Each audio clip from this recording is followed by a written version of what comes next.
I heard they were talking about their affairs and how they thought their affair partners were cute and whose D's were bigger and how they did it at our houses and our cars and at their places, giving each other advices on which hotels is better, cheaper, and how to keep their burner phones hidden.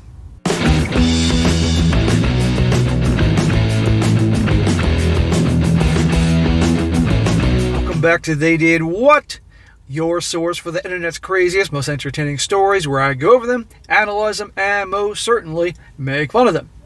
Today, I'm going to go over a story titled Need Advice Fast. And guys, this story is about a guy. He is 36 years old. He got married when he was 24. Way too early, but we'll come back to that later. And he's in the military. He is in the Special Forces, as well as all his buddies. His team, they're all in the Special Forces, and they're obviously all buddies and close. And long story short, this guy finds out one day, during a barbecue, that he was having a barbecue with his buddies. They went over to get more beer at his house, across the street, because they're all in the same neighborhood, and overheard his wife and all the wives of his guys and his team talking about how they cheat. Their affair partners, what hotels they use, hiding their burner phones, all that. And as you can imagine, just tore him apart. And then he decides what to do. And ultimately, you're going to see, guys, this whole journey he goes through by telling his buddies and the whole plan of action to certainly get even with these wives, get rid of them, etc., etc. And it is quite the story. Now, this is going to be the first of a 4-part series. So for you guys that enjoyed the multi-part episodes, you're really going to like this. So without saying too much anymore, because each of these posts are pretty long, I'm going to jump right into it. So it starts off, he says, so I am a Special Forces member, and I've been on 3 tours. I've been away from the States for months at a time, and I got married when I was 24 years old. I am now 36. Smack! Don't get married when you're in the military, guys. I've done way too many stories about what happens the second the guys are deployed. They're deployed, and the girls are like, bye, take off the rings, and go off to the bars. And I've had thousands and thousands of dudes all over the world telling me that this is the type of thing that happens. And 24 is too young anyway. He says, my squad is of 6 members and have been together for a while. Whenever we're in the States, me and my squad get together for a barbecue almost every single month. 3 days ago, when we were at one of these get-togethers, I was with my friends at my friend's place, and our wives were at my place drinking in their own little get-together. We all have houses in the same neighborhood near the base. Sounds pretty normal. So after about an hour since starting cooking steak, we realized that the beer was still at my place, so I walked past the street to go to get them from my place. I ran around back because I had to grab something from the shed and entered through the back door near the kitchen. That's when I hear our wives giggling. I got curious, so I heard as I was picking up the beer.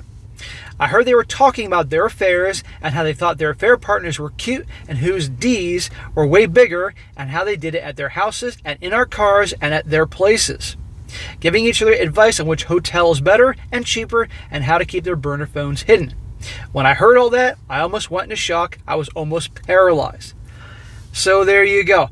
All the wives of the guys in his unit are all cheating on him at their houses, in their cars, local motels, hotels, all that. I mean, again, the stereotype. This is why you don't get married when you're in the military and you wait until you're out. But some of these young guys do this when they're like 18, 19 years old. He was older at 24. This is the thanks they show these guys. He's in the Special Forces. I mean, and you're going to see this guy's been shot a few times. And this is the thanks they get, right? Unbelievable. He says here, I think I missed a part. It says here, when I heard all that, I almost went into shock. I was almost paralyzed. All right, maybe I said that. I can't remember. I've been shot 3 times, and I can tell you it doesn't hurt as much as listening to all that. It was as if I got hit by lightning. During training, we are taught to switch off our emotions to think calmly and rationally.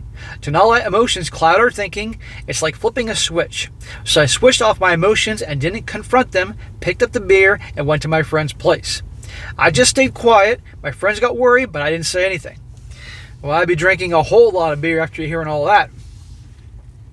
I've been thinking since then. I know I'm divorcing my wife, but I don't know if I should tell my friends all this, as I don't know if I should hurt them anymore. We've been hurt a lot already. This guy has to tell his friends. Even if it hurts to do so, believe me, they'd want to know.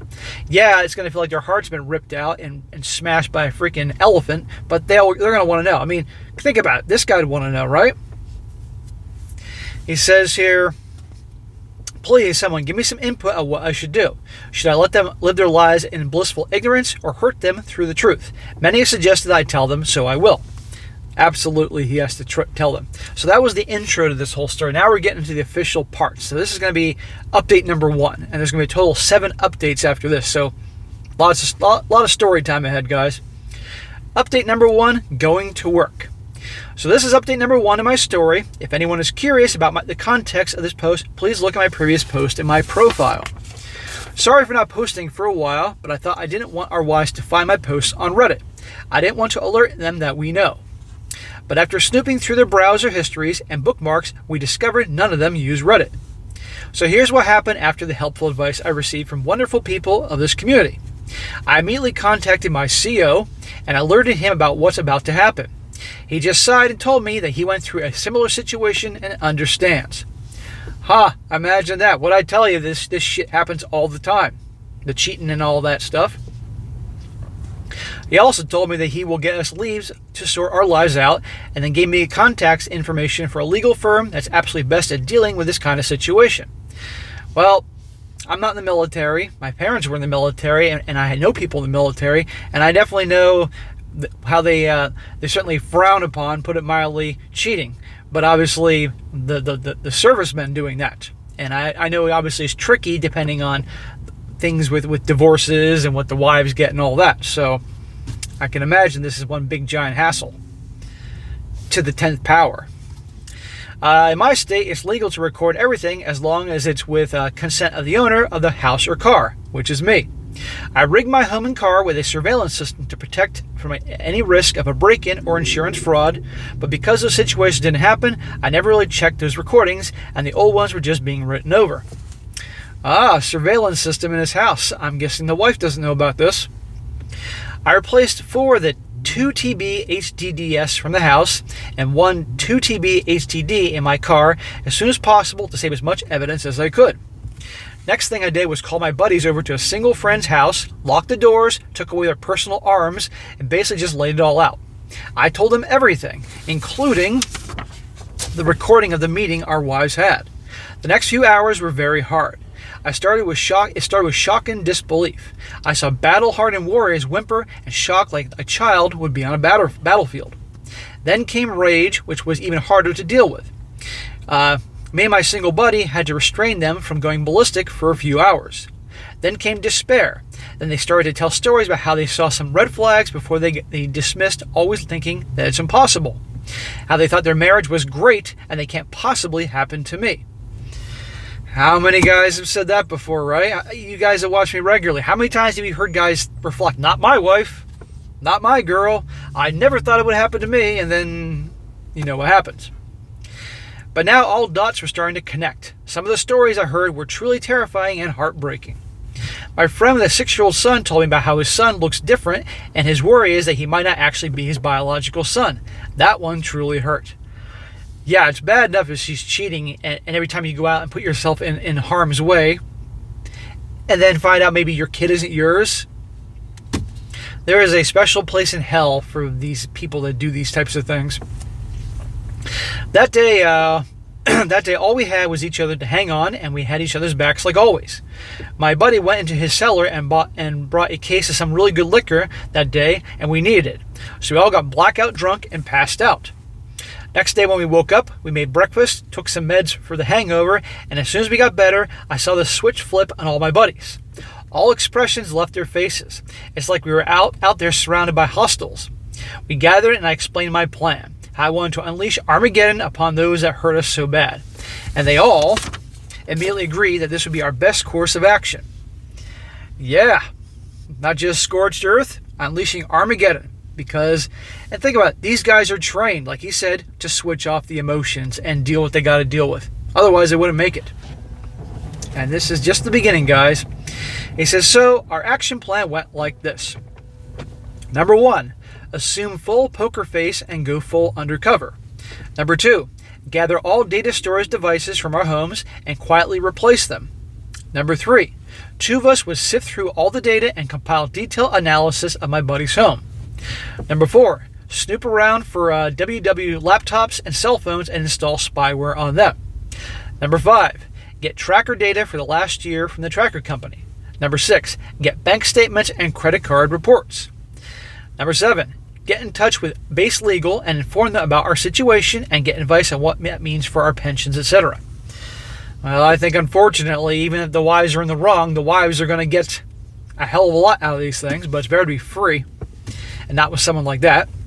Number 8, meet lawyers from legal firms and retain them as soon as possible and tell them to prepare papers for as fast as possible.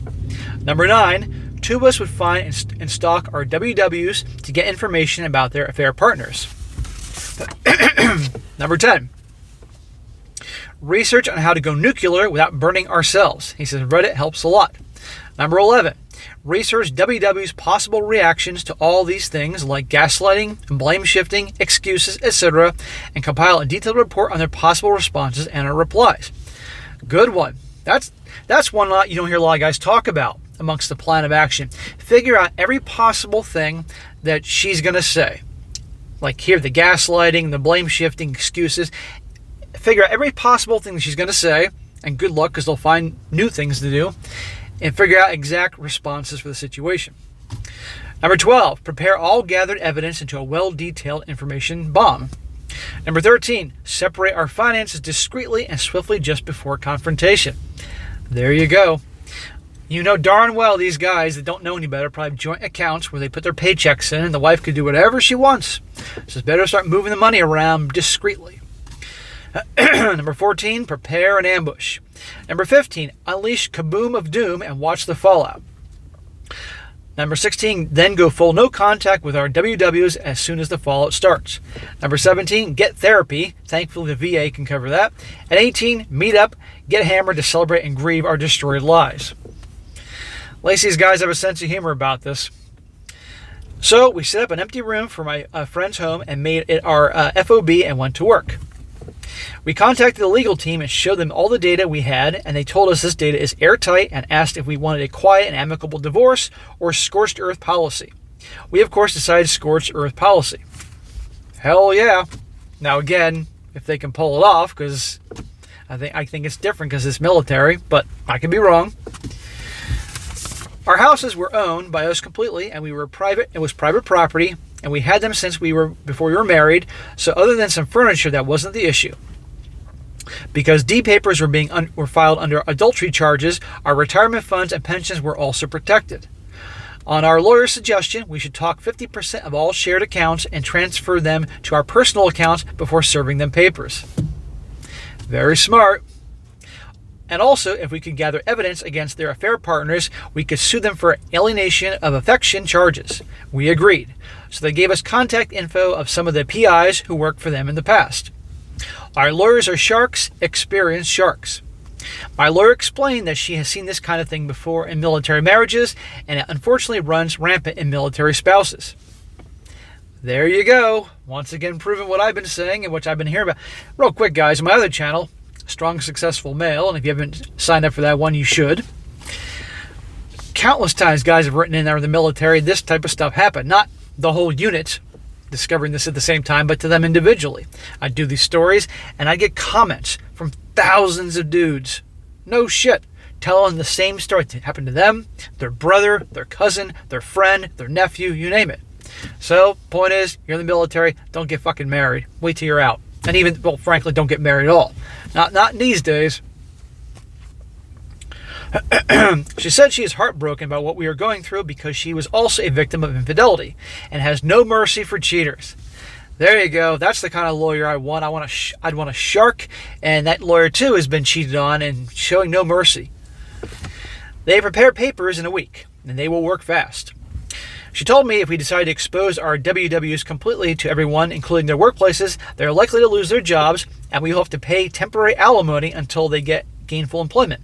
Small price to pay for what they have done.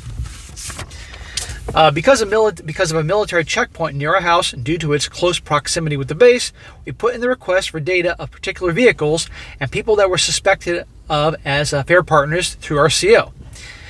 We then correlated all the data from the GPS trackers on our wife's cars, the frequency of the affair partners' visits, their dates, and as well as video and audio evidence from our homes and cars, and positively identified all the affair partners. My soon-to-be ex, and he says, I can't believe is the correct term, has had 3 affair partners during the course of our marriage. We also have compiled all their email and text messages. Man, you don't want to mess with these guys. I felt sick and threw up watching what they were doing in our marital home. It was so psychologically scarring that it felt like I was falling into a black hole with no hope of returning. It felt like I lost all will to live. Even after all of me and my brothers went through, this was the very first time we had offing ourselves thoughts. But every time one of us fell into depression, others would rush to his aid. We literally kept each other floating in this hellish ocean of despair. Yes, it's horrible what they're all going through, but at least they're all going through it together, as they've all been through hell together, being attacked and shot at, because they're in the special forces, and they're keeping each other up. That's what the brothers do, and that's awesome. And they're going to get through this, and it's not worth offing yourself because some asshole cheats on you and ruins your life, because you got far more things to live for. I mean, he's 36, for God's sake. He's got a hell of a lot of life to live. After we discovered who the affair partners were, where they lived, and what they did, we hired the PIs and sent them to investigate the affair partners. Apparently all of them are wives, co-workers in some capacity, and are married with children. Chad and Tyrone. So that's where we are right now. I'm preparing and arming ourselves. These days I feel like I'm in a constant emotional state. I'm faking every smile, every laugh, and can barely keep myself from vomiting every time I hear "I love you" from her. I physically recoil every time she wants to cuddle, but I have to endure. Every time she's near me, a maelstrom starts in my head. I know as effed up as it is, I still love her, but I guess I will have to overcome it somehow. So that is the end of part 1. And it is only going to get better from here on in, guys. Like I said, many you to these stories, which I know you all enjoy. But, yeah, this guy's going through hell. And, yeah, he says right there at the end, in spite of all this shit, I still love her. And because he's been with her for a hell of a long time. And it's probably an emotional roller coaster, as you're going to see. But ultimately, these guys are going to come through, and you guys will enjoy this very much. Because I don't think there's a guy out here watching the videos right now that hasn't been cheated on at least once. Okay, it's happened to me when I was younger. And no, I didn't start the other channel, this channel, because I'm this damaged guy who's been hurt. People ask me all the time, who hurt you, SSM? Nobody hurt me. We've all been hurt. I'm just trying to do a service to all the guys out there and help them out, and you all know my reasons behind all this. But anyhow, guys, that is it for today. Be sure to comment down below. I know what you think about this, and I will have part 2 later tonight. I'm going to do 2 parts every single day until I wrap this thing up. And be sure to like the video, share with your friends, and subscribe. And I'll catch you next time.